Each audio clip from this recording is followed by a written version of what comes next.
Here we go. The Hangout on air is live. Sylvie McCracken. We did it. Welcome. We finally did it. Thank you so much for bearing with me. So everyone, it's Jo Gifford here from KillerContentAcademy.com and the lovely, the patient Sylvie McCracken, who I've been trying to speak to for months. It must be that we are destined to have an amazing conversation, is what I think. For sure. Today was the day. Today was the day. Today was the day. So, my love, introduce yourself. Sure. Tell us what okay, so I'm Sylvie McCracken. I've got a couple of different businesses, but my main website is sylviemccracken.com. And I teach entrepreneurs how to create passive income with ebooks and outsource most of the work. Which is amazing because, as my folks will know, I'm all about content creation, and outsourcing and working smarter is a huge part of what I talk about. So Sylvie, tell us all about the benefits of creating an ebook, and is passive income from an ebook really possible? Because I'm sure there's people who are feeling like, really, can I actually make an ebook from this? Yeah, totally. So, I mean, of course, everything depends on a lot of different things, right? But your people mostly have already created amazing content that you've taught them how to create. So if there's anyone that should be creating an ebook, it's people that have sort of a very easy path to finishing it quickly, finishing it rather effortlessly. And not only that, I mean, what I find with ebooks, like the biggest mistake I see is sort of picking the wrong topic, just kind of willy-nilly grabbing a topic. Oh, I'm passionate about XYZ, and so I'm going to go ahead and write about it and hope it sells and wish me luck. As opposed to your peeps have created this content, have had some sort of conversation with their audience because either the blog posts are resonating or they're not, or they're getting a ton of engagement in the comments or they're not, or they're getting shared on social media or they're not. So it's very, this isn't really like, throwing darts blindly. It's you have some sort of feedback already on what should you create this ebook on this topic or not, which I think is, 50% of the battle really. Because creating it, we'll create it, but make sure you get the topic right, because that's not something you can fix with a sexy title. So that's one thing. It really isn't, is it? No. Like, people come to me and they're like, I created this. Can you help me sell it? And I'm like, no, I can't. Or sure, like we can tweak a few things. Will it sell better? Sure. But if I could tell you to do it over again, I'd rather do that, because I'd rather see your effort go into something that's going to sell on its own.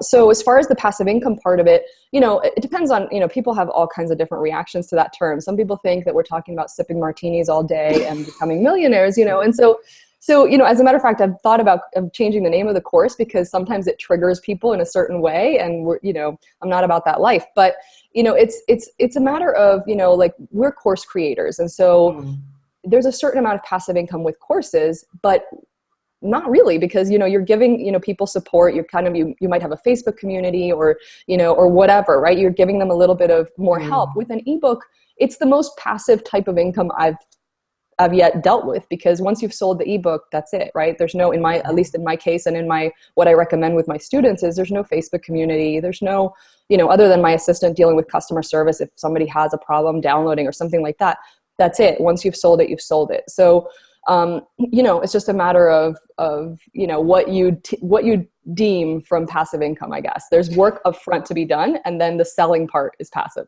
Absolutely, and I love that distinction, because I think there's so much noise currently around, passive income, you can just create this, this one thing, and then you're in Bali for the rest of your life, and it's all going to be totally easy. And whilst, I love to dream big, and I love the fact that we can have goals and we can think about all this stuff, I think it's great to know that this is probably an income stream from, as we're going to talk about shortly, stuff that you may have already created. Oh yeah, for sure. So you can talk about how you can repurpose content and be super smart about it. And it can be a recurring sales machine for you, but also a massive lead magnet, right? I mean, this is something that, I would love for you to kind of share perhaps how having an ebook, how can this really raise your profile, Sylvie? Yeah, well, that's the funny thing is, like, it's a paid lead magnet, which is kind of amazing, right? So you're filtering people. I mean, in a way, I mean, you can see it as a tripwire if you want. I mean, depending on how nerdy marketing you want to get. But, it's people that kind of have already become your customers, and oftentimes they want more. So if you're going to create a course or a higher priced product or a membership site around that same topic, a percentage of those people that have given you those $25 or pounds or whatever you're selling it at will be willing to also pay the 200 or the 500 or the 5,000 for your coaching program. It's kind of qualifying leads in a way. These are people that are interested. They've they've done more than given you their email address. They've also already given you some dollars. So people see a traditionally published book oftentimes as this business card that will position them as a leader, that will get them on stages and all of that. And it absolutely is. I think an ebook can absolutely do the same thing. I mean, I've, written books I have a health and nutrition business, which is where I've done most of my ebooks. And so, people have called me the gelatin expert because I've written a book on, on gelatin, and I've been asked so I've been asked to speak on summits about gelatin. Now, no traditional publisher backed me on that. This is an ebook that I wrote. Now, it's very well done, very well tons of references, etc. This is not something that we're just throwing together and selling for $2. But, it's other than the traditional publisher, it's got just as much weight as a regular book. And the great thing there is that you have self-created, this kind of authority, this influence within the gelatin and the sort of, the sort of nutrition area. And you've created that yourself as a platform, which I love. Yep. And so in my experience, Sylvie, I've created a couple of ebooks in the past, and what I'll share shortly is what I'm working on now. So about 3 years ago, I think it was my mission to get something on Amazon, and it was terrible. It wasn't, I hadn't sort of validated exactly what people needed, but I just wanted to have the process of knowing that I had got something on Amazon as an ebook, and it was the Freelance Mum, the Freelance Mum Survival Guide. And which at the time was kind of talking about, working smarter as a self-employed mum, all this kind of stuff. And even though that was a really simple, I would do it so differently now. It was essentially kind of a collection of an e-course that I did, and I put it together. It is still up there and still brings me traffic, which, I mean, it was quite poor, it was quite poor quality to how I'd create something now. But the process of doing it was relatively easy, and it's actually something which you kind of think, wow, I should just create more of that and do it and learn each time. And the other one I did was something called the Smart Blogger's Guide to Original Imagery, and again, this was a couple of years ago now, and that one has acted very, very much exactly as you'd said. It was a paid, most people who bought that, and I think at the time I was pricing it somewhere around sort of $10 or something, so really low. Then went on to buy everything else that I did, and some even turned into one-to-one clients. And it's such a lovely kind of thing to have, because as entrepreneurs, we often also are perhaps asked to, sort of give a gift or like a bonus if you're involved in perhaps summits or somebody else's programs. And an ebook also is a great thing that you've already created, isn't it? That you can say, okay, well, great, here's my thing. Yep. And, it's another way in for that. So, okay, just also for my peeps who might be confused as to what a tripwire is, we mentioned that earlier. Oh, yeah. A tripwire, for those of you that haven't come across it, is when you possibly opt in for something, and straight away on the next page there's the option to buy something really valuable, probably for very little kind of investment, and it's like the first step, so it almost sort of trips you up to make that investment, which is why we call it that. I'm sure lots of you do know what it is, but for those of you who don't, a tripwire is that. Yeah, and I don't necessarily consider my ebook a tripwire, or it wasn't created for that purpose, and it's $25, it's not $7 and whatnot, but it does end up sort of accidentally filling that purpose. I mean, it is in my health and nutrition business, it is still where 80% of the income comes from. So it's not really, it wasn't meant to lead into other things. It was meant to be standalone as a product, and that's what it's done. That's phenomenal. 80% of your revenue. Yeah. And so, but the weird thing about that too has been, and this I couldn't have predicted or certainly didn't plan for it, but when, you and I both use Entreport. So every time I have a customer come into my ebook course, I kind of look, I'm like, oh, well, how do they find me? Especially in the first few months where I was like, oh, let me see how I can narrow down my, target for this. And a lot of them, so these are two separate businesses, one where I teach entrepreneurs how to create ebooks and how to outsource and all that. And another one, which is my health business, where I, talk about nerdy health topics and nutrition and that kind of thing. But I use Entreport for both. And a lot of the times they had bought my ebook and then somehow, Googled me or researched me or whatever. And then they were like, this is a great ebook. How do I do this? And so they came to my ebook. Right. So and I want to say at least half of them came that way. That is an incredible percentage. That crazy. Yeah.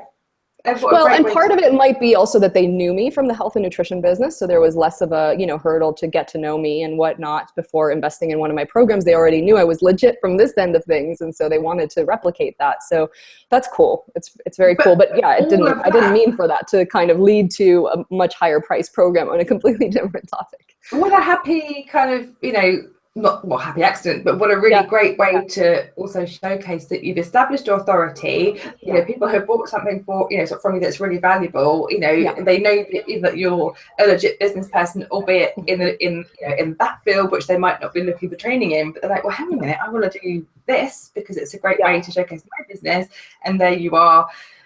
Totally. Sort of teaching people how you've done that, which is fantastic. And sure enough, like half of my students end up being health and nutrition or doctors or something along those lines, because that's most of the books that they've bought. So I guess that makes sense. But it helps me narrow down my Facebook ads and all of that as well. Totally. It's like, okay, now I know. I know where you're coming from. So Sylvie, if I haven't created an ebook yet, and I'm thinking, right, this is something I really want to do. Where do I start? As a business owner who's already created some content, be it, Facebook Lives or blog posts, or, if something is out there already, how would you recommend that I start the process? Yeah. So, it's funny because we have 8 modules in my course, and module 2 is all about selecting your topic. And it's one of the most important ones. And if I had to pick what's the biggest mistake people make with their ebooks, it's picking the wrong topic. Because that's one where module 3, module 4, module 5, like, I don't know if we can bring it back. We can improve it, but if you pick the wrong topic, you've kind of turned left where you should have turned right. It's a little tough to correct.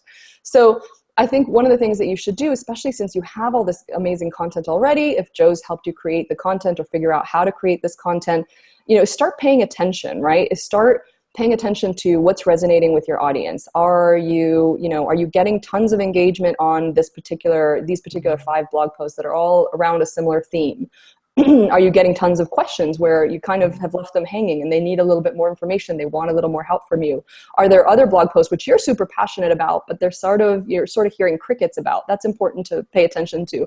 So even if you just take a little Venn diagram and you need to be passionate about the topic, obviously. Otherwise, it's going to feel like a job, and we did not get into entrepreneurship to give ourselves a job. So it's got to be something that you're passionate about, but it's also, you've got to find where it intersects with the stuff that your people want and they're willing to pay you for, right? So FAQs, that like things that you get via email all the time, things that you get, on social media. And if you've just started out and you don't have a lot of engagement, you have very small lists, very small traffic, then go ahead and survey, ask them, even if it's just narrowing it down, because, and you've got to kind of, at a certain point, you just got to pick something and go with it, and know that your first ebook, whether you have my help with it or you do it yourself and you figure it out the hard way, it's most likely not going to be the best one you ever create. Right. And you just got to do it. And it's got to be your first pancake, and it's got to be done. And same with my freelance working mum one. It was the first pancake. It was fine. It's a process. And the Smart Bloggers Guide was better still. And it is, it's all that sort of journey, isn't it? And, for those of, for my peeps who might have done, my sort of map and go matrix formula, which is, walking you through your, your messaging and how to really be confident in who you're, in who you are and the content that you're creating, or even my free sort of 10 by 10, content creation ideas hacks, can then use those things to, sort of narrow down some subjects to, test with your audience. And, what I also talk about as well quite often is how to find exactly what your people are already asking, because you can answer those things in blog posts, in content, in emails, all this kind of stuff. And once you know, on the one hand, exactly what you're saying and who you are and how you're saying it, and then what they're asking, and then you have this piece of information in the middle, which is what they're, what they would love to have in this format. Because actually, yes, there is all the content from about everything out there, but people love convenience, so don't they? To have something in an ebook in one place. Yeah, that's the other thing is like, well, mindset is module 1 because it's so important, it's ridiculous, right? And you and I are on the same page on that. But I think, that's one of the things that people kind of have to get over this hurdle of, why are they going to pay me for it? I've already written all these great blog posts. Trust me, they want to pay you for it. I mean, one of my students just had her first 5-figure month because they were like, finally, you gave us a way to, first of all, support you. And second of all, thank you. Like, I've been waiting on this. Like, you're not making me Google anymore. Thank you. And to have everything in one place that you can read on your iPad, on your computer, on your phone, that you can print out, whatever, yes, you can have 100 blog posts that are really useful, but, are you really going to sit there and collate everything, whereas you can have a beautifully compiled ebook resource, which is going to have everything in one place, and people pay for convenience and they pay for the added value, don't they, of having it in one place. And usually they pay attention to the advice in a lot differently, even if it's a small investment like $25. I mean, as nerdy as it is, like, I love getting those emails saying, you've changed my life, you've changed my health. And they finally, because they invested $25, they actually read it and they actually ate what I told them to eat and stopped eating what I told them to stop eating, But yeah, and that's the thing, isn't it? Once someone has invested, and they have some skin in the game, whether or not it's $25 or $2,500, they're going to action that. And you think, right, I bought that book, I just need to actually work through it and to see what's what. And it's a very different thing to, whilst I love opt-ins and whilst I love getting creative with what we could do for those and add value, a paid for product is a win-win for you and for your client, isn't it? Yeah, absolutely. Absolutely. I think, a lot of the times you're doing a disservice by not having a way for them to work with you. And honestly, if they're in the market for some more information, some more help on this particular topic, if you're not going to create it, that's cool. They're just going to go find someone else that has or that will. Right. So Sylvie, tell us about your course and tell us about the kind of results that your clients are getting from it. Yeah, so it's it's kind of been crazy, because at first I started out saying it's for bloggers and coaches, and then it started expanding. We've got students from all kinds of niches, so a lot from health and nutrition, either doctors or bloggers, nutrition bloggers, but we also have financial advisors, we have a lawyer turned designer, we have what else, mommy bloggers. I mean, it's like all over the place. And the thing about the courses is, the people that are getting the results are the people taking action. So of course, I think the content is great. I think that I've outlined the best possible system to get it done, not only well and professionally, but get it done quickly, efficiently, outsourcing parts of it, if you want to, as much or as little as you want to outsource to get it done quickly. But then there's also people that join and never log in once, which completely isn't that funny? I'm like, and I can see if you've logged in or not, and I don't understand why you've given me money and you decided not to actually watch a single video. So often, I think people do buy things and they have the very best intentions, and they almost feel that by making the action of buying, you've done it, and you haven't. You buy it, to log in, to put time in your calendar, to take those actions, have a date with yourself. No. And it is hard, I know with the many courses that, you and I have probably invested in over the years. So, each of them requires a new investment of time and investment of energy. But if you don't do it, you don't see those results which everyone else talks about. Yeah, exactly. And so, it's been really interesting, because I've put in, every time there's been any sort of hurdle that anyone's had, I'm like, you know what, I'm going to give you a bonus module on this, because my goal really is to get results. I'm not interested in just, signing people up for the fun of signing people up. I think people have a lot of information. They have a lot of inspiration. What they're missing is implementation. And so that's my goal. In the Facebook group, I'm active in there every day. I just actually saw a question from someone right before we hopped on, so it's on my list to jump in there when I get out. I want to give, feedback. I want people to get results. I want people to get it done. And so, for those that, I always offer, hey, if you want me to hold you accountable to it, let me know. Tell me what your goals are. I'm putting it in my calendar, and I'm going to call you out in the Facebook group and tell you, hey, where's that title that you said you were going to have by today? That is so amazing. Accountability. Cool. Some people want to just hide in the corner, and hey, look, you know what? Like, if that's your thing, then that's fine too. But I can pretty much guarantee you, if you don't ever log in and you don't do any of the work, pretty much guarantee you 0 results. Exactly. That's such a good point. Yeah, but it's really funny too, because with the mindset piece, people also sometimes get to the 90% done mark and then start feeling a little bit resistance and a little bit of whatever. So my favorite thing has become kind of coaching that mindset piece a little over again, where it's like, okay, why is this last 10% taking you so long? Is it because you're worried about putting it out there? Is it because, you're worried about kind of going on stage with this thing as the expert on whatever it is? And I've managed to sort of, just slightly nudge people over the finish line, gently, but getting it done, because 90% done is 0% done to everybody else. So. Oh my goodness, so true. And I will happily confess at this point that my most recent ebook, which is still in production, I have been that person. I was telling Sylvie before we started recording that for those of you who have done my Brilliant Ignition email series, which is a series of probably about 15 like really big emails, and really that needs to be an ebook. I have sat on that, Sylvie, for a year, right? No joke. It has sat in a Google Doc, and I am someone who talks about outsourcing, about working smarter, about getting things done. And I will happily hands up say that, this was a block for me. And the reasons were, I think it was overwhelmed about, what does it mean when it's actually done? This is a whole new level. What is it, this is going to take like another stage. And also, I'm not someone who's a really good, completer finisher. I am someone who's, I'm a spark, I'm a creative person. So I need to offer, and this is what I finally did last week. I got my assistant and said, right, here's the document. Here's all the emails. And I've actually got someone who's an excellent ghostwriter as well to just jump on in and essentially just massage it together. And that process will get it done in the next week, and it's taken me a year. Right. And so that's the thing is like, I like to bust people's excuses that way. I obviously do it at a different level when people have hired me one-on-one, where I'm like, okay, we've agreed. If you hired me one-on-one, I'm calling you on your BS regularly.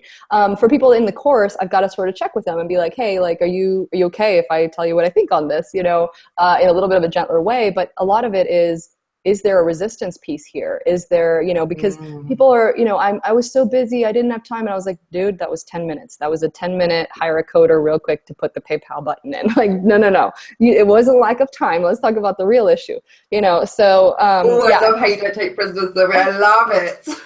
I know, they know me by now. Well, that's the really weird thing about this course is, when I asked for testimonials, as they were coming in, the common thread kept being mindset. And I was like, this isn't even a mindset course, but module 1 is mindset. And that's truly what it ends up being most of the time. It's like, why aren't you doing this? Well, I'm not a doctor. Yeah, well, I wrote a book about small intestinal bacterial overgrowth, and I'm not either. And I kept doctors emailing me all the time saying, thank you for this book. So I get the mindset thing. That was definitely a hurdle I had to overcome. But a lot of the times it's just coaching that mindset of like, look, you've got the tools because I've given them to you.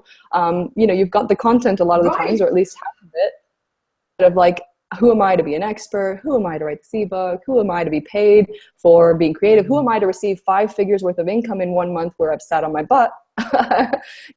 All of those who am I's. And those are important. That's a huge part of this work. That is enormous. And, as someone who, is always telling people, I show my clients how to do this stuff much easier. I show them how to hire people, how to do their workflow for their content strategy, how to do all this stuff. And I will hands up, confess that mindset piece has had me procrastinating for a whole year. And so I know absolutely how important that is. However, once you've made that switch into, I'm gonna be a badass about this. And I'm either gonna block out a day, which is probably all it would take, not even that, and just hustle on with it. Or if it's really not your skill set, like I pretty much cry when it comes to kind of edits and anything like that. I need someone with a fresh brain who can jump in there and do it. Just do it, because they will nail editing's the worst. Totally. They're terrible, but that's not my skill set. It's and I'm sure lots of people watching this are probably brilliant with ideas, are great with their, we're all good at what we're good at. So give it to someone who can do it really quickly, because I would rather pay someone for 5 hours than waste 5 days or a year, as I've already done, sitting on it.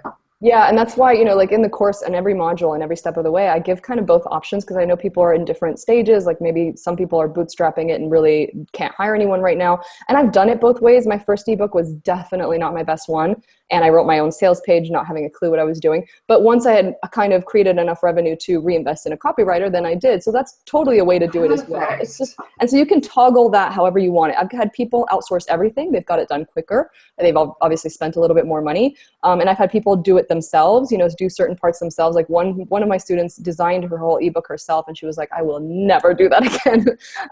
But at least she's done it. She's learned a new skill. And also she's learned the importance of how she could have outsourced it for an insanely low rate compared to how many hours it took her, because that's not her strong suit, nor does she care to really do that. So, you know, I mean, there's different ways to do it. Yeah, I love, my preference is obviously doing it the outsourcing route because that's just my jam. But, you know, you can do it. Totally. And although, you know, people might have barriers to that, you know, what I would say here is, okay, if you have some pieces of content, you know, we know that, you know, that some things are starting to resonate, you know, with your audience. As we said, start really small and just start to get some things done. And there is so much help that you can get now. Even if you start with getting some research done, you can outsource that to Fancy Hands, who I absolutely love. You can, you know, that's a really, really cheap sort of resource, really cost effective. You can just have a few hours here and there.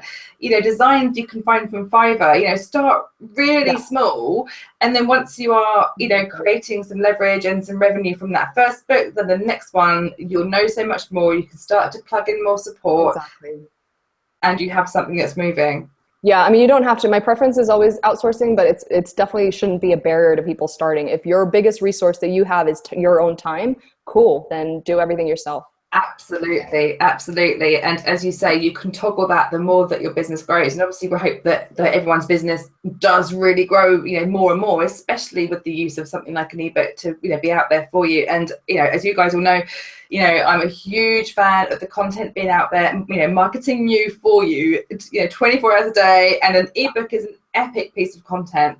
So it's out there as your face, as your brand, as your piece of influence and authority while you're sleeping, while you're down the pub drinking gin, whatever it is you're doing, it's getting the clients in for you. Yeah. So Sylvie, let's wrap up with you know, perhaps two of your favorite tips for getting started with an ebook project. What would you recommend? I would recommend, first of all, setting a goal and, you know, and telling it to someone. I mean, publicly, even better, telling your audience, but at least telling someone other than yourself. Set a goal for when you're going to get it done, you know, whether that's 3 months or, you know, worst case scenario, 6 months, but set a goal and actually get it done. Because how many people do you know that have had on their bucket list, write a book or, you know, write an ebook? Yes. You know, and you know, it's like 10 years later, there's still no book. It's like, really? You haven't had time in 10 years? I'm not buying it. I'm not buying it. Even I'm not that bad. A year is okay, but 10, no, like I wrote the first 2 ebooks I wrote around a full-time job and 3 children at home. So I'm not, the I don't have time excuse, I don't take it. No. Oh my goodness. Yeah. So that would be my first one, is set a goal. Just decide you're going to do it, and then you'll figure out how to do it, right? So that's the first one. And the second one is to, you know, focus on selecting your topic. So we can give your peeps your link to the cheat sheet and also 3-part video series. Video 3 is all about selecting your topics. So I recommend people watch that one. And just go ahead, you know, my guess is that everyone listening has some content that Joe has brilliantly sort of helped you create. So of all the people that should be writing an ebook, these are the people that should be writing it. Well, because you're already, you know, without knowing it, you've got at least half your ebook under your nose. You've just got to figure out which half and how you're going to position it. So it's not just the topic, but how are you positioning it, right? So how you're going to, you know, that outline piece and, you know, kind of getting that table of contents or that rough sort of spine of the book kind of created is huge. Because, you know, I can, like, for example, one of my ebooks called The Gelatin Secret, the subtitle is The Surprising Superfood That Transforms Your Health and Beauty. So that's an ebook, you know, that's mostly about gut health, but it's positioned as something that people want, right? So I'm selling what they want and I'm giving them what they need. So all around the book, of course, we're researching bone health and skin health and hair health and all this. But it always drives back to, look, if your gut's not healthy, you're not absorbing any of this. So what do you want me to do? So, you know, but it's positioned in a certain way. So that's the part that I think is really important. So video 3 on that 3-part video series will help your peeps with that. So those are the 2. Yeah, you'll have a link below. Perfect. Yeah. So those are the 2 biggest tips, because the rest of it, people are always like, well, title, cover, where should I sell it? How should I sell it? That'll all come. I mean, I've got 8 modules for a reason, but it's really not the most critical part. The most critical part is that beginning, making sure that you're positioning it correctly and packaging it right. Perfect. I love it. Thank you so much, Sylvie. So yeah, so I'm going to be putting this with all of your wonderful links and your resources below, so that all of our killer content creators can know exactly where to get started and where to find you. Awesome. And yeah, I can absolutely say that you really did keep my arsehole to take a few action today as well. I'm going to be checking on the draft status of my ebook, and I should be reporting back to you. Absolutely. Would love. So also, where can we find you on all of your social media places? Most of the places I'm just Sylvie McCracken, some variation thereof. So it's Sylvie, Sylvie, and McCracken the Irish way. Awesome. I love it. You've said that a few times, haven't you? Fabulous. Thank you so much, Sylvie. Yeah, you're welcome. So happy to be here.